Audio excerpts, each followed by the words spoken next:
Everyone, Radhe Radhe. आप सभी का हमारे चैनल में बहुत बहुत स्वागत है। आज मैं आप सभी के साथ शेयर करने वाली हूँ नवरात्रि पूजा सामग्री। नवरात्रि की पूजा में आपको कौन कौन से सामान की ज़रूरत है। तो सबसे पहले आपको चौकी ये लेना है या पटा लेना है, जो भी आपके पास हो वो आप ज़रूर ले लें। तो मैंने यहाँ पर बड़ी सी चौकी ले ली है। जब आप बड़ी चौकी लेते हो ना तो आपका पूजा का सारा सामान बहुत अच्छे से रख जाएगा। उसके बाद लेना है आपको लाल कलर का कपड़ा। आप चाहें तो पूजा पाठ के लिए अलग से कपड़े आते हैं जिनमें लेसें वगैरह लगी रहती हैं, वो कपड़ा ले सकते हैं। मैं हमेशा ब्लाउज़ पीसों का यूज़ करती हूँ। ब्लाउज़ पीस जो है ना आप जो है ना पूजा के बाद उसका वो अपने यूज़ में भी जो है ना ले सकते हैं, और जिसको भी दान करोगे ना वो भी इस चीज़ को अच्छे से यूज़ कर सकता है। नवरात्रि में जो है ना कलश स्थापना करना बहुत ज़्यादा आवश्यक है। तो सबसे पहले आपको कलश के लिए चाहिए इस तरह का तांबे या पीतल का लोटा ले लीजिए। आप चाहे तो मिट्टी का जो कलश आता है उसका भी आप यूज़ कर सकते हैं। तो अपने हिसाब से देख लें जैसे आपके पास सुविधा हो। तो हमने यहाँ पर पीतल का जो है ना कलश ले लिया है। इसके बाद आपको चाहिए सिपाड़ी। तो सिपाड़ी जो है ना हमें गौरी गणेश बनाने के लिए भी चाहिए होती है। तो सिपाड़ी थोड़ी सी ज़्यादा लेकर आए, और सिपाड़ी जो है ना कलश में भी डाली जाती है। इसके बाद जो है ना आपको चाहिए 1 रुपये का सिक्का। आप चाहें तो यहाँ पर चांदी का सिक्का ले सकते हैं। अगर चांदी का सिक्का अगर नहीं है तो इस तरह का 1 रुपये का सिक्का भी आप ज़रूर लें। इसे जो है ना कलश में डाला जाता है। इसके बाद आपको लेने हैं बहुत सारे चावल। चावलों से अष्टदवल कमल बनाकर माता रानी को विराजमान किया जाता है। तो चावल थोड़े से ज़्यादा लेकर आएँ आप। और उसके बाद आपको चाहिए एक पानी वाला नारियल कलश पर रखने के लिए। और ये पत्ते हैं अशोक के। आप यहाँ पर आम के पत्तों का भी यूज़ कर सकते हैं। कलश के लिए हमें फूल भी चाहिए होते हैं, दूबा चाहिए होती है, और हल्दी की गांठें। अगर आपके पास हल्दी की गांठें बहुत सारे लोगों के पास नहीं होती तो आप पिसी हल्दी का भी जो है ना इसमें आप यूज़ कर सकते हैं। कलश के बाद बता रही हूँ मैं आपको अखंड दीपक की सामग्री। तो अखंड दीपक आप चाहें तो इस तरह के मिट्टी का जो बड़ा सा दीपक आता है इसमें प्रज्वलित कर सकते हैं।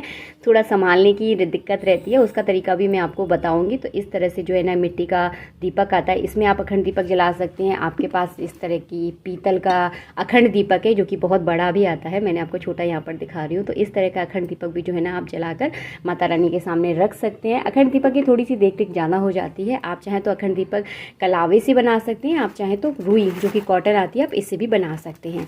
अब दीपक आपको जलाना किससे है, आप चाहें तो तिली के तेल से जला लें, आप चाहें तो घी से जला सकते हैं। तो घी थोड़ा सा महंगा पड़ जाता है तो आप घी से जला लीजिए, नहीं तो आप तिली के तेल से भी जो है ना जला सकते हैं। तो ये आपकी मर्जी है कि आप किससे जलाना चाहते हैं। मैंने आपको दोनों चीज़ें जो है ना स्पष्ट रूप से बता दी हैं। अखंड दीपक के बाद डेली माता रानी की पूजा में जो है ना डेली हवन किया जाता है। तो हवन में आपको कौन कौन सी सामग्री की आवश्यकता होगी। पहले तो आपको हवन कुंड चाहिए होगा। आपके पास तांबे का अगर हवन कुंड है तो आप उसमें डेली हवन कर सकते हैं। अगर नहीं है तो इस तरह का मिट्टी का हवन कुंड आता है, उसमें भी आप डेली हवन कर सकते हैं। अगर आपके पास हवन कुंड नहीं है तो बड़ा सा जो दीपक आता है ना उसमें भी आप हवन कर सकते हैं। इस तरह का बड़ा दीपक आता है उसमें भी आप डेली हवन कर सकते हैं। तो अपने हिसाब से देख लें। उसके बाद गाय के गोबर का जो उबला होता है उससे जो है ना माता रानी की पूजा में हवन किया जाता है। तो इस तरह के 4-5 उबले बड़े बड़े से ले लें तो आपकी नवरात्रि के 9 दिनों में अच्छे से हो जाएंगे, बिल्कुल भी कमी नहीं होगी। और गाय के गोबर से ही स्पेशली जो है ना हवन किया जाता है। आपको ऑनलाइन मिल जाएंगे, आप देख लें, नहीं तो आसपास जो गांव वगैरह है वहाँ पर मिल जाते हैं, तो आप देख लें अपने हिसाब से। इसके बाद जो है ना माता रानी की डेली भोग लगाया जाता है। बतासे बहुत विशेष होते हैं तो बतासे थोड़े ज़्यादा मात्रा में लेकर आए। और बतासे लेते समय एक बात का ध्यान रखें, टूटे हुए बतासे नहीं लेना है, हमेशा पूरे साजे बतासे लेना है। जिस तरह का देखिए ये साजे बतासे ना कभी भी पूजा में माता रानी को टूटे हुए बतासे नहीं चढ़ाए जाते। तो साजे बतासे आपको लेकर आना है। और ये है लौंगे। लौंगों के 2 जोड़े जो है ना माता रानी को बतासे के ऊपर रखकर चढ़ाए जाते हैं।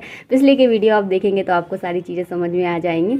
तो इस तरह की लौंगे लेकर आए जिनमें अच्छे से फूल लगे हुए हों। तो लौंगे आपको चाहिए, बतासे चाहिए, और घी, देसी घी आप थोड़ा ज़्यादा मात्रा में लेकर आएँ। आधा किलो लेकर आ जाएँ। पूरी नवरात्रि जो है ना आपकी अच्छे से हो जाएंगी। माता रानी के लिए डेली आप भोग भी बना लोगे तो देसी घी आपको आवश्यक होगा। तो ये होगी सारी हवन की सामग्री। इसके बाद लेना है आपको माता रानी के लिए श्रृंगार। तो श्रृंगार में आप सबको पता है कौन कौन सी चीज़ें होती हैं। सिंदूर, महावर, मेहंदी, काजल, बिंदी, यही सारा सामान जो है ना श्रृंगार का होता है। आप चाहें तो माता रानी के लिए कोई भी एक चांदी की चीज़ बनवा सकते हैं, जैसी आपकी इच्छा हो। सोने की भी बनवा सकते हैं, आपकी जैसी श्रद्धा हो, आर्थिक स्थिति हो, उस हिसाब से कर सकते हैं। लेकिन बेसिक सा जो सामान होता है सुहाग का वो मैंने आपको यहाँ पर दिखा दिया है। हमेशा सुहाग जो है ना डलिया में रख कर ही माता रानी को अर्पित किया जाता है। आप यहाँ पर बाँस की डलिया का भी यूज़ कर सकते हैं। तो इस तरह की डलिया ले लें, उसमें जो है ना इस तरह सुहाग का सामान रख लें। इसके बाद लेनी होती है आपको माता रानी के के लिए चुन्नी, तो देखिए मैं भी बहुत प्यारी चुन्नी लेकर आई हूँ इस तरह की। देखिए जितनी बड़ी आपकी माता रानी है उस हिसाब से चुन्नी लेकर आए। बहुत खूबसूरत है ना, मुझे पहली नज़र में ही जो है ना ये चुन्नी बहुत पसंद आ गई थी। तो माता रानी के लिए आप चुन्नी ज़रूर लेकर आएँ। आप चाहें तो माता रानी के लिए जो है ना 9 दिन के 9 अलग अलग वस्त्र भी जो है ना आप ले सकते हैं। ये देखिए ये है माता रानी का बढ़िया सुंदर सा हार मोतियों वाला, जो कि मैं उन्हें पहनाऊँगी तब आपको दिखाऊँगी। और ये है उनकी लहंगा चोली। मुझे ये कलर पर्सनली बहुत पसंद आया। आप चाहें तो 9 दिन के लिए अलग अलग उनके लिए लहंगा चोली ले सकते हैं। और अब जैसे देखिए आपकी आर्थिक स्थिति है उस हिसाब से देख लें। ऐसा ज़रूरी नहीं है कि 9 दिन में आप 9 वस्त्र बदलें। मन से भाव से आप उनके लिए अगर एक वस्त्र भी लेकर आएंगे ना तो उसे भी माता रानी बहुत अच्छे से स्वीकार करेंगी और बहुत खुशी खुशी उस वस्त्र को जो है ना पहनेगी। पूजा जो है ना पूरी तरह से जो है ना भाव की होती है, तो आप अपने आर्थिक स्थिति के अनुसार देखें। इसके बाद ये लेकर आई हूँ मैं माता रानी के लिए मुकुट। और ये एक बहुत विशेष चीज़, इत्र लेना बिल्कुल ना भूलें माता रानी के लिए। तो आपको जो खुशबू अच्छी लगती है, जो खुशबू आपको पसंद है उस तरह का आप इत्र ले सकते हैं। तो ये वाला इत्र जो है ना मैं लेकर आई हूँ। बच्चे ने इसका वो जो लेवल होता है वो हटा दिया है। तो इस तरह का इत्र जो है ना आपको लेना है। खुशबू आप अपने हिसाब से देख लें जो आपको पसंद आती है। मैं बताने वाली हूँ माता रानी का स्पेशल भोग कौन सा होता है। वैसे तो आप अलग अलग डेली 9 दिनों में अलग अलग भोग माता रानी को अपने घर पर बनाकर लगा सकते हैं। कभी हलवा बना दीजिए, कभी और कुछ बना दीजिए, अपने हिसाब से बना सकते हैं। फल आपको डेली चढ़ानी है माता रानी को, तो आप जो है ना 9 दिन के अलग अलग फल जो है ना माता रानी को डेली अलग अलग फल चढ़ा सकते हैं। तो मैंने आपको एक बेसिक तौर से बता दिया, फल आपको रोज़ लेकर आना है। इसके बाद जो है ना एक विशेष भोग माता रानी को ज़रूर चढ़ाया जाता है, वो होता है किशमिश और मिश्री का भोग, जो कि माता रानी को रोज़ चढ़ाया जाता है डेली। तो इस तरह से डिब्बे में जो है ना मैं किशमिश और मिश्री को मिलाकर भर लेती हूँ। डेली जो है ना माता रानी को भोग लगाती हूँ। सुबह सुबह जो है ना सारी चीज़ें मिक्स करना थोड़ा सा मुश्किल होता है, तो मैं हमेशा ऐसे ही करती हूँ। आप भी ऐसा कर सकते हैं, आपको बहुत सरल लगेगा। माता रानी का ये भोग होता है बिल्कुल सरल सिंपल भोग मैं आपको बता रही हूँ। आप चाहें तो 5 तरह की डेली अलग अलग मेवाएं चढ़ा सकते हैं, लेकिन मिश्री और किशमिश बहुत विशेष होती हैं, ये आपको ज़रूर चढ़ानी है माता रानी को। अब मैं आपको बता रही हूँ आरती में आपको कौन कौन सी चीज़ों की आवश्यकता होगी। अगर आपके पास पीतल की आरती है तो इस तरह की आप आरती का डेली यूज़ कर सकते हैं, अगर आपके पास है। अगर आपके पास नहीं है तो आप कोई बात नहीं है, मिट्टी के इस तरह के 10-12 दीपक लेकर आएँ। इससे जो है ना माता रानी की डेली आरती करें। इसमें आप कपूर रखकर जो है ना माता रानी की आरती की जाती है। ये बहुत अच्छे रहते हैं। जब पीतल के बर्तन इस तरह से काले हो जाते हैं ना तो उनको छुटाने में बहुत दिक्कत होती है। तो मिट्टी के दीपकों का भी यूज़ कर सकते हैं, अपने हिसाब से अपनी श्रद्धा के अनुसार देख लें। मैंने दोनों चीज़ें बता दी, दोनों में से आप कोई भी जो है ना इसमें से यूज़ कर सकते हैं।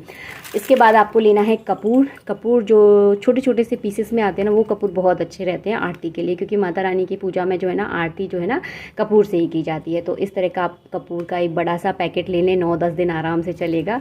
और आपको जो है ना धूप बत्ती भी माता रानी पे डेली लगानी है, तो आप अपने हिसाब की अपनी पसंद की धूप बत्ती जो है ना ले सकते हैं। मुझे जो अच्छी लगती है वो मैं लेकर आ जाती हूँ।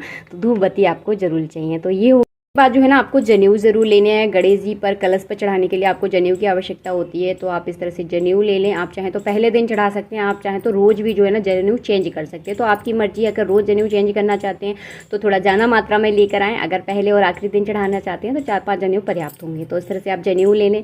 कलावा मैंने आपको पहले ही बता दिया, कलावा की एक बड़ी सी जो पिंडी होती है ना वो आप ले लीजिए। पूरा आराम से जो है ना आपके पूजा नवदुर्गा की आराम से पूजा हो जाएगी, बिल्कुल भी जो है ना कमी नहीं होगी। और इस तरह का बड़ी पिंडी आती है, इस तरह की बड़ी पिंडी लेकर आ जाएं तो नवरात्रि में पूरी पूजा हो जाएगी, बिल्कुल कम नहीं पड़ने वाली। तो इस तरह का कलावा ले लें आप।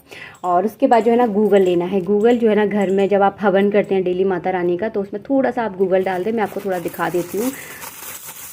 इस तरह का आता है, तो इसको आप थोड़ा सा जब हवन में डालेंगे ना तो बहुत अच्छी वाली जो है ना इसके अंदर खुशबू आती है, बहुत अच्छी। ये एकदम जो होता है ना प्योर वाला गूगल है, तो इसकी खुशबू ही मतलब अलग ही टाइप की है, आपको बहुत अच्छी लगी, मन भा जाएगी। और इससे जितनी भी घर में निगेटिविटी होती है, नकारात्मक ऊर्जा होती है ना, पूरी ख़त्म हो जाती है। तो आप इस तरह का गूगल जो है ना हवन कुंड में थोड़ा सा आप डाल दीजिए, बहुत अच्छी खुशबू आती है। उसके बाद जो है ना आपको चाहिए सिंदूर के इस तरह के छोटे छोटे पैकेट जो है ना मैं लेकर आ जाती हूँ। मैं 5 पैकेट लेकर आई हूँ, आराम से नवरात्रि हो जाएंगी। तो इस तरह का सिंदूर जो है ना माता रानी पर डेली चढ़ाया जाता है, तो सिंदूर आप ज़रूर लेकर आएँ। ये देखिए, ये है अबरक, जो कि मेरी बहुत पुरानी डिब्बी है, अभी तक चल रहा है। तो ये था इसलिए मैं इसको लेकर नहीं आई हूँ। तो ये अबरक है, अबरक भी आप इस तरह की बड़ी डिब्बी लेकर आ जाएँ, बहुत टाइम तक चलती है। अब इतने दिनों से मेरे वीडियोज़ देख रहे होंगे, वो डेली चढ़ाती हूँ, फिर भी देखिए कितना सारा है। तो थोड़ा सा यूज़ होता है, आराम से चल जाती है। उसके बाद गुलाल लेकर आ सकते हैं। गुलाल भी माता रानी पर डेली चढ़ाया जाता है। ये पीले कलर का गुलाल है, ये लाल कलर का गुलाल है। तो इस तरह का गुलाल लेकर आएँ और ये सारी सामान जो है ना माता रानी पर चढ़ाया जाता है।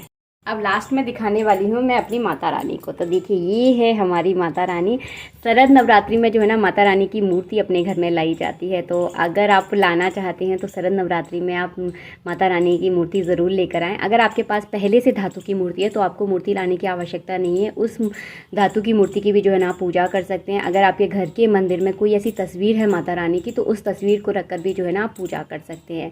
ऐसा ज़रूरी नहीं है कि हर नवरात्रि में माता रानी की जो है ना मूर्ति लाई जाए। अगर आपके घर में पहले से है तो कोई लाने की आवश्यकता नहीं, आप उसी की पूजा कीजिए, क्योंकि पूजा जो है ना भाव की। नवरात्रि की पूजा में आप सभी को गंगा जल की भी बहुत ज़्यादा आवश्यकता होगी। तो गंगा जल की एक छोटी सी बोतल आप लेकर आ जाएं, पूरी पूजा में आपकी हो जाएगी। जब आप कलश स्थापना करेंगे नवरात्रि में तो उसमें भी जो है ना कलश के अंदर थोड़ा सा गंगा जल मिलाया जाता है। तो गंगा जल को लाना बिल्कुल ना भूलें। आई होप आपको सारी चीज़ें अच्छे से समझ में आ गई होंगी। कहीं कोई चीज़ समझ में नहीं आई है तो नीचे कमेंट बॉक्स में मुझे कमेंट कर दें। नवरात्रि की पूजा में जो बेसिक सा सामान होता है वो सारा सामान मैंने आपको दिखा दिया है। अगर आप बड़े तौर से नवरात्रि की पूजा करना चाहते हैं तो उसमें थोड़ा सा सामान और बढ़ जाएगा। अगर आप जानना चाहते हैं तो उसका वीडियो में मैं आप लोगों के लिए बना दूंगी। मिलूंगी आप सबसे नेक्स्ट वीडियो में। वीडियो पसंद आया तो प्लीज़ वीडियो को लाइक ज़रूर करना। जय श्री राधे मित्रों, राधे राधे।